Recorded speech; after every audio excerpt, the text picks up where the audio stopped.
What's up, everyone? Welcome back to Locked On Sharks, the premier hockey podcast covering your favorite team in the Bay Area. The Sharks dropped 2 games, one in overtime.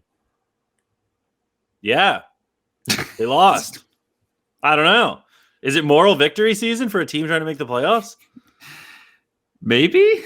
Question mark? Potentially? I always thought that was for basement teams, but apparently not. I don't know. What a weird weekend of games. I'm very confused more than anything. Yes.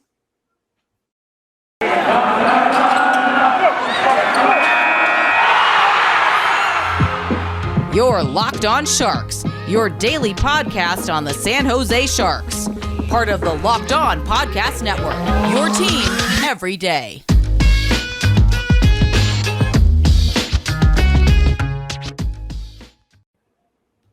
I'm your host, Kyle Demetrius. Back with me, as always, is co-host JD, the Kyle Shanahan game mismanagement to my Jimmy Garoppolo crappy quarterbacking. God, the Niners are so bad. Like Shanahan and Garoppolo should just be out. I thought Shanahan Garoppolo's out, but yeah. Shanahan's his offensive wizard, and whatever they have, and it's 4th and 2 up. Like you could basically end a lot of the game, and he punts.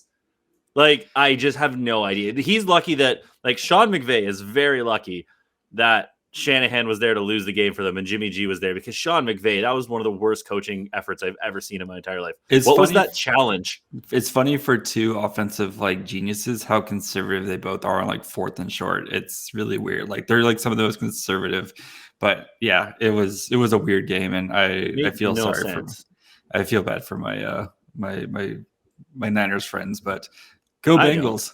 Yeah, all aboard the Bengals train. At least Joe Burrow's sweet. Did you see the picture of Joe Burrow and Jamar Chase's dad smoking cigars? No, I did not. I was watching this brutal Sharks game. So well, that's your fault. The Sharks lost 5-4 in overtime to the Florida Panthers yesterday. Then they lost 2-1 to the Carolina Hurricanes today. They gave up a shitload of shots in both games, but James Reimer stood on his head. So I don't know what that means for the Sharks. I just don't know. Let's start out with James Reimer, who you proclaimed back on Friday and continue to be correct. It was that the Panthers game could have been like a 9-4 thrashing if it wasn't for James Reimer.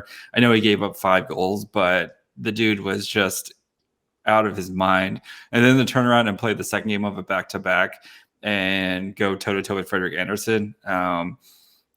He was outstanding, and it was good to see him return to form, especially after he's had a couple of rough weeks since the COVID break. So, James Reimer, dude, hats off to you, buddy. You went on the full revenge tour this weekend against both the Panthers and the Hurricanes, but just didn't get enough run support to be able to pull off the revenge tour. Wow, very, very capital J journalist of you, run support. Mm. I don't know. James Reimer was good. Well, James Reimer was good. James Reimer was great. I don't know what to add. I don't know what to add to that. James Reimer was really good. I just don't know about the rest of the team. I'm very confused because like they got a point against the best team in the league, and then they lost narrowly to Carolina. But at the same time, didn't Florida have like 40 shots or something like that? They had 91 shot attempts at all situations, 50 shots on goal. Their expected goals at 50 shots on goal. Yes. And Reimer's top 45 of them. Their expected goal, the Panthers expected goals, 5-on-5 was like 5.4 something. And then all situations was like over 6, which is just insane. Like Florida was dominating the game. You know, they were basically doing whatever they want. The Sharks did a great job of trying to block. Like they blocked a ton of shots, especially if you take 91 shot attempts and they only 50, which still is a lot. Like 50 is still a ton of shots, but if you block 41 or if you influence 41 shots, that's insane. And like the Sharks did a good job of it. Kind of like reminded me of the old, like the Kings were really good, where when the other team would just dominate time of possession, and then anytime the Sharks got an opportunity to counterattack, they did a good job of counterattacking. You have to, and Bobrovsky did make a couple of saves when he had to, especially there was the Balcers breakaway that if he had scored there, it would have put him up. I think it would have been like 5-2 or whatever, and that would have probably sealed the deal. But it's like you can only hold off this many shot attempts before the dam finally breaks, and you could see in the third period where the dam finally broke for the Sharks, and then the overtime was just god awful of the Sharks. So Brent Burns, of course, he gets the puck and he's like, hey guys, I'm going to try to end this game by myself and dangle 3 guys. And of course that doesn't go well. And then they couldn't get off the ice as the Panthers got another shift change. And that was that with that one. So it was just, it was just like they got into a track meet with the Panthers and they almost won. So I don't know what to say from that. That's pretty impressive. So, did they almost win? They were winning in the third period. Like they had the lead in the third period, and the defense just finally caved in, especially when you're missing. Well, they caved in the whole game. They didn't finally cave in. They literally were getting caved in the entire game. Especially when you're missing, Ferraro plays 2 minutes of the game and then takes a puck to the face and is out. And so you're missing Carlson, Ferraro, and Middleton, so 3 of your top 4 defensemen. And like you try to make it a track meet, but you almost won. And I don't know what else is kind of, I don't know how to feel about this game, because it's nice that you kind of went toe to toe with one of the best teams in the league. Okay, but hold on. Did they actually, or did they get outplayed and got lucky and scored a few goals? Because like getting lucky and scoring a couple of goals and being in the game is way different than like taking it to the Panthers and then losing. Well, nobody expected. They gave up 50 shots. No, we talked about the only way for them to win was Reimer to go, Reimer to stand on his head, check, and then and then we said the first line would have to go Super Saiyan, and they did. They actually got secondary scoring from Dahlin and and like Greg or not Gregor, but like they got secondary scoring, right, which is something that Dahlin's primary scoring. He's on the top line. I don't know. Anyway, they got scoring from guys who haven't been scoring recently, and like you knew this game you were going to have to try to hold on. Like you were. If the Sharks were good, they would have taken it to the Panthers, but the Sharks are just kind of a middle team. And I think to be able to hold on and kind of get it, you feel good about that. But at the same time, like you were saying, where it's just like, they were still outplayed for a majority of the game. So they took advantage of the opportunities they had, which is that was going to have to be their formula for success in that game against, again, the Panthers, who are probably the favorites to win the cup right now, them and the Avalanche. Maybe Tampa. I don't know. I feel like Tampa should just always be until proven otherwise. But like they're literally one of the top 3 teams in the league. I think they've been number one. They are the best team in the league. Yeah. I think I don't know. Like if you expect them to go in there and just put it to the Panthers, then I don't like. No, I don't. But you let off with they took it to them, or they like rationalizing getting your ass kicked because they got a few goals. They still almost won the game. Like, doesn't that? So you think they're good? I don't. If they would have beat the Panthers, would you think they're good? I would have said if they had beat the Panthers, I think after coming off where they outplayed Washington, and if they had beat the Panthers, and then like if they'd come away with 3 points this weekend, we would have been having a conversation like, okay, look, they've it doesn't matter how you win, as long if you win the game, it doesn't matter how you win the game, right? They don't ask you how you got the wins. They just ask you if you got a win. So, and I think there's something to that where a vastly superior team like the Panthers, they're skilled top to bottom, right? Mm-hmm. And you almost snuck out with a victory.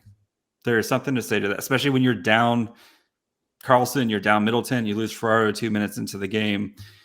And, again, did they outplay them? No. But did they take advantage of the opportunities that were afforded to them? Yes. And I think sometimes that's just how you have to play. You hold on and you take advantage of the opportunities. But yeah. Do you think that is a recipe to get to the playoffs? I don't know. I don't know. I mean, like, there still has to be something of playing again. Are they a playoff team? Probably not. But like, you still have to give it to them where they win and they win. They hung in there against the best team in the league.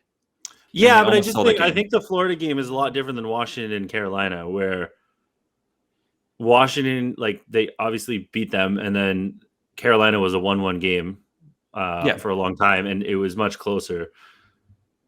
I think having a conversation about those two games where they're like, hey, there's something here. I just think the Florida game was they got their ass handed to them and happened to score some goals. So it looked like they were in the game when really they had nothing going on. They had Reimer. Reimer is cool. We've seen Reimer is sick. Yeah, we've seen teams ride hot goaltending for, pretty far. But again, for sure. It's just like a playoff team finds ways to win. Yeah.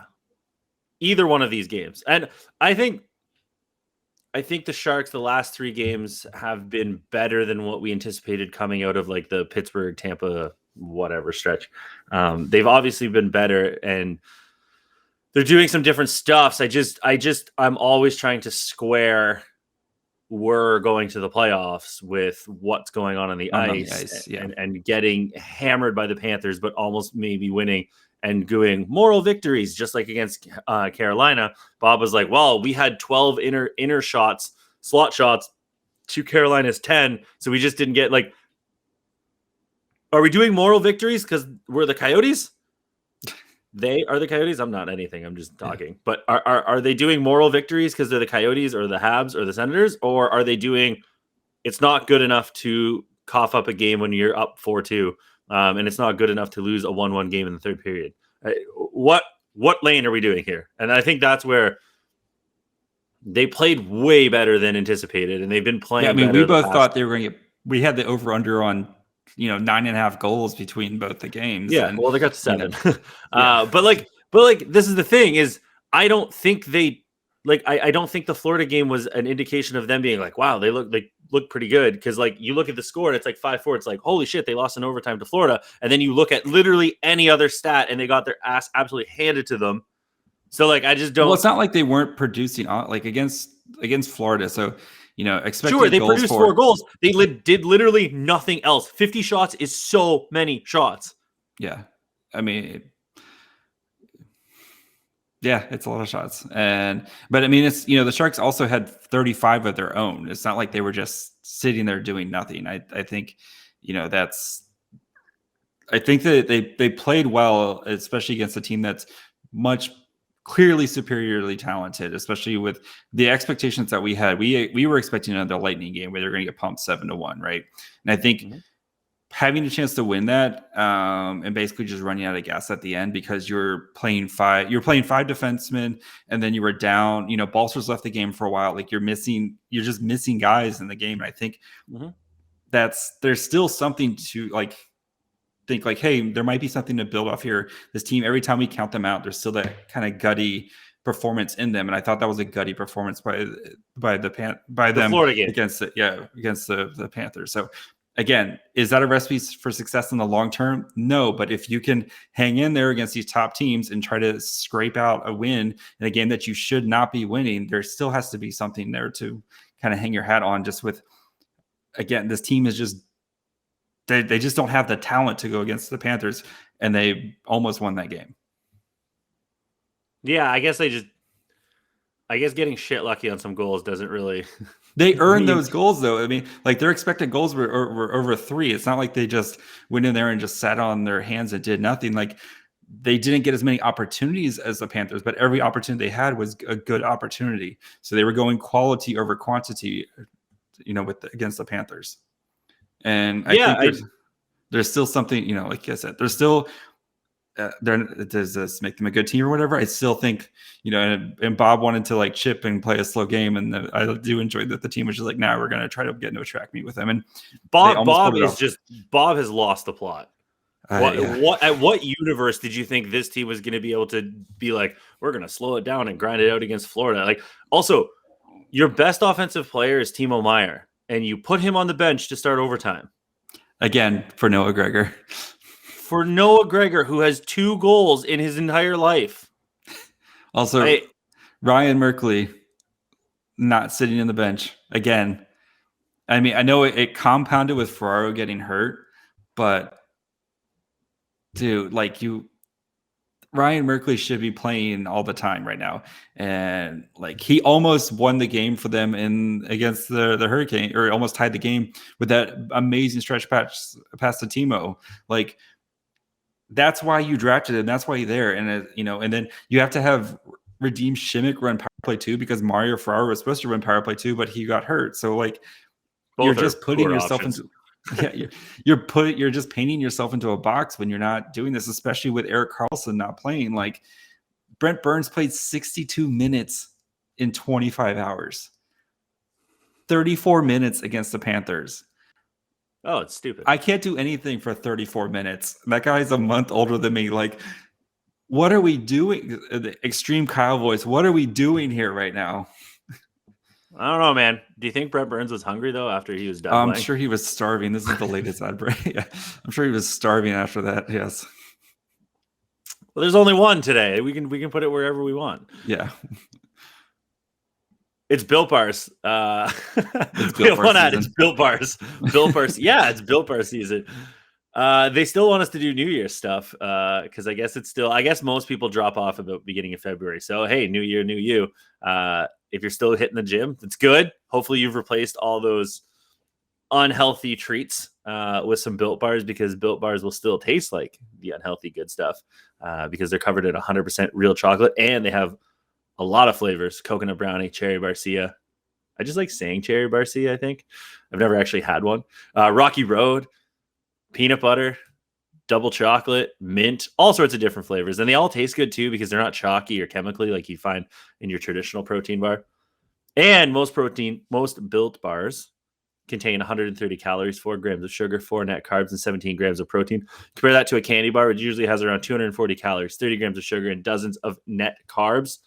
So next time you're feeling a little hungry, maybe you're working out, maybe you're working on a fiend, maybe you got a Peloton for Christmas, grab a Built Bar to help hit that hunger craving, help revitalize your muscles. So go to built.com, use promo code LOCKED15, which is down here if you're watching, and get 15% off your order. Use promo code LOCKED15, which is LOCKED15, for 15% off at built.com. Yeah, it's down here somewhere. Yes. I think that there's lots of good stuff to take away from Carolina and Washington, and I just think like looking at the Florida game and be like, wow, they almost beat the Panthers is just the wrong way to go about building a team for success. Let's talk about literally zero defense. They got smoked. Yeah, it was the defense was optional, but that was on both sides of the game too. So it's not like the Panthers were playing outstanding defense either. When you let the Sharks, who are known for their crazy amount of shot attempts, put up 35 shot attempts and then score 4 goals. So I think that was a game where defense was just optional. But it shouldn't be optional when you're clawing for the playoffs. That's the thing. Well, I'm just saying, in that game, that was a game where I think it was just both teams just wanted to run, and that's what happened. So, and I think that led to the Sharks playing about the most polar opposite, sluggish game. This is 2 games in a row against Carolina where it's just been like, bleh.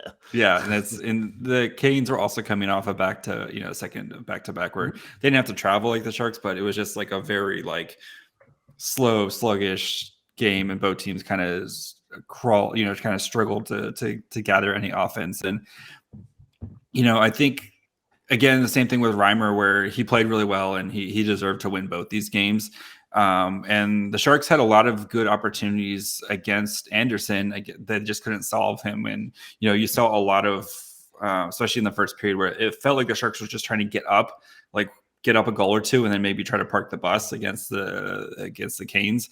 They had a lot of great golden opportunities where they're, right in front of Anderson, they just couldn't solve him. And, and that's it. It's just really interesting to see 2 cup contenders with very different styles where, the Panthers game was, a run and gun. We're just going to score 5 goals on you. And the Canes were happy to score 2 goals and play shutdown defense the entire time.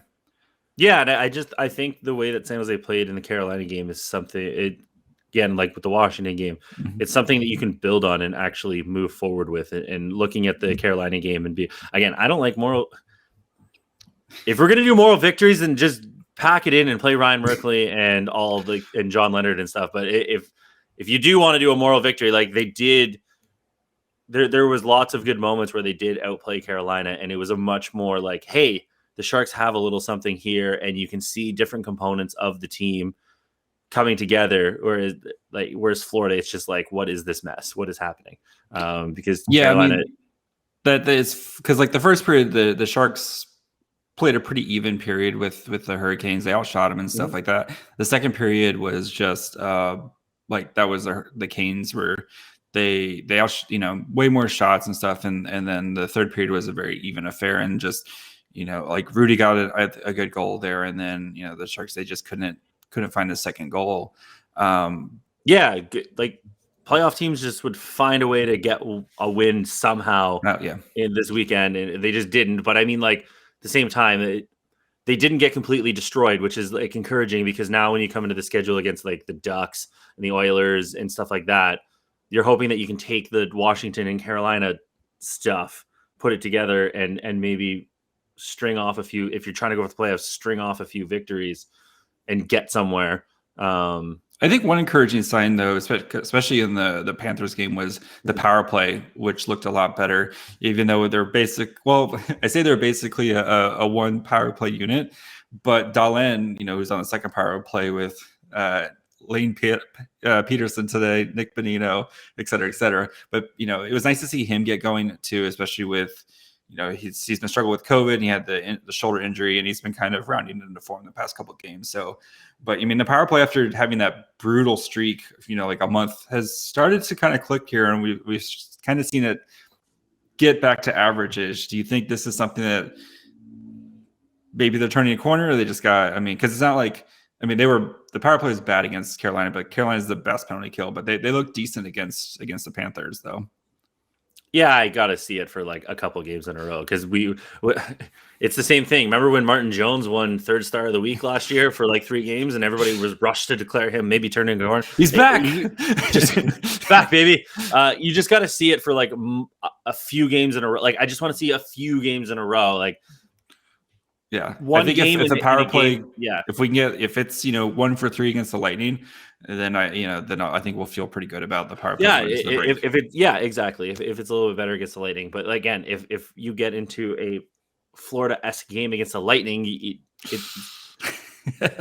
that's not how you win games. That's hoping that you can capitalize and getting outshot by 15 shots. Like, I don't know. I think there is stuff to like look for and grab a hold of. It's very confusing how the Sharks are just like doing this roller coaster situation the whole season.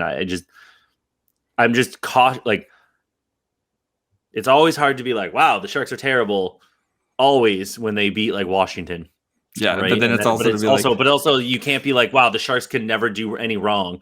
They're amazing. How dare you talk bad of them? So it's like, they lost both games. They straight up lost 2 games. So it's like, are they really that good? They didn't find a way to win. But at the same time, you're like, well, they played Carolina to almost like a standstill for the most part. Are they? And they beat Washington. Like, so like, are they doing something? It's very confusing. Nobody knows. Sharks 2021, 2022 season. I personally don't think they're very good.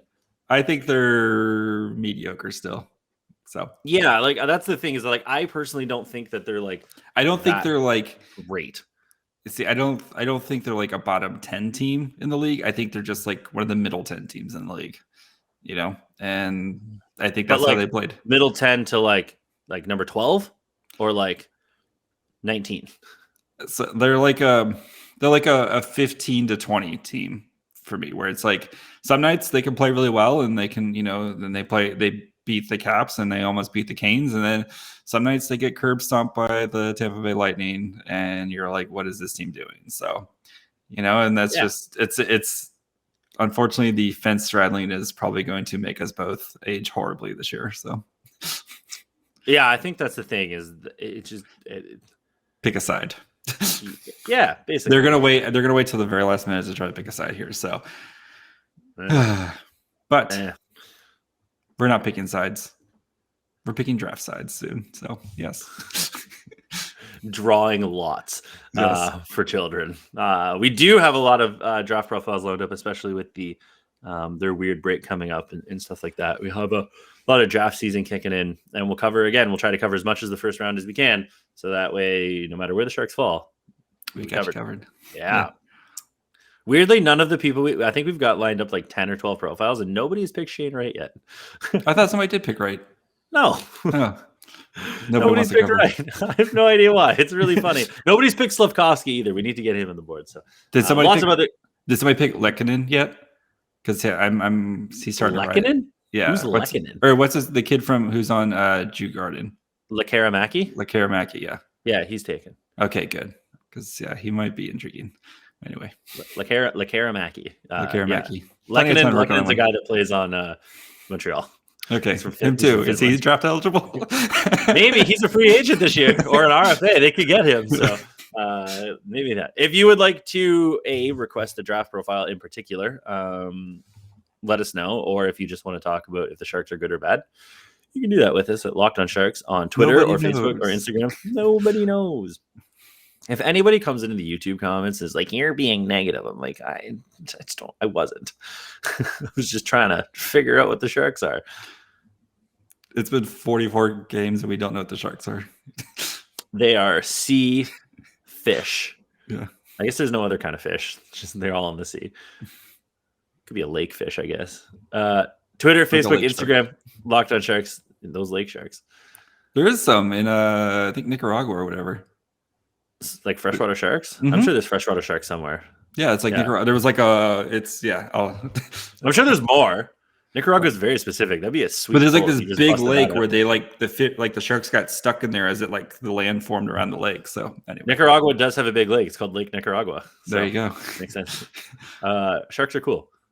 Twitter, Facebook, Instagram, Locked On Sharks. YouTube, Locked On Sharks. If you want to watch us, I have a ring light now. I look morbid. I get some sun. Really weird. I do have some sun. The ring light is just very white. Mm-hmm. Listening to us, Spotify, Apple, Amazon Music, the big guys, wherever you can find them. Email lockedonsharks@gmail.com. I just refuse to open my phone right now. But whatever, you can email us if you really want to. JD is at my fry hole. Kyle is at Kyle Demetrius. Thank you guys for making us your first listen. If you didn't check it out, I did a bonus episode with Armando from Locked On Panthers where we talked about Joe Thornton. It was great. So go check out that. I put it out on Sunday. You can watch it or listen to it. So nice little bonus. We'll still have 4 more episodes this week for you. So you get a nice 6 episodes from us this week. Go check out any other Locked On podcasts like Locked On Bets. If you want to Locked On now, get your little taste of whatever happened the night before in the NHL, or amazing podcasts like Locked On Timberwolves. There you go. Don't know why I picked that one. Sure, why not? I'm sure they're interesting. What are they doing? Anthony Edwards, baby. There you go. Bye, friends. Hola.